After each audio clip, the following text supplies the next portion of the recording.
Hi friends, ఈరోజు recipe వచ్చి చేపల పులుసు కర్రీ ఎలా రెడీగా చేసుకోవాలో చూసుకుందాం. పెనం ముట్టించి ఆయిల్ 2 గరిటెల ఆయిల్ వేసుకోవాలి. కావాల్సిన ఆనియన్స్, పచ్చిమిర్చి, పచ్చిమిర్చి వేసుకొని వేపుకోవాలి.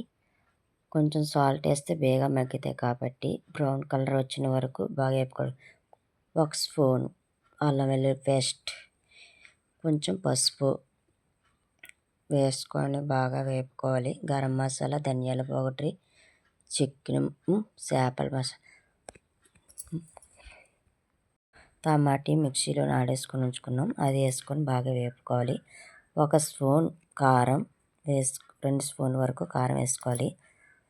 చేపల్లో కారం ఎక్కువ పడుతుంది కదా ఫ్రెండ్స్. ముందుగుంట నానబెట్టుకున్న చింతపండు పులుసు పిసుక్కొని వేసుకోవాలి.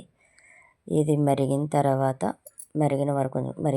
చేపలు వేసుకోవాలి. అన్నీ వేసుకొని 10 నిమిషాలు మూత పెట్టుకొని ఉంచుకోవాలి ఫ్రెండ్స్.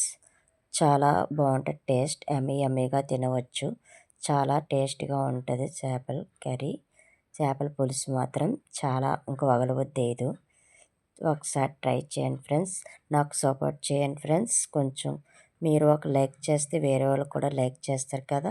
లైక్ చేయండి, సబ్స్క్రైబ్ చేసుకోండి ఫ్రెండ్స్. బాయ్. పక్కనున్న గంట స్తంభంలో కొట్టండి ఫ్రెండ్స్.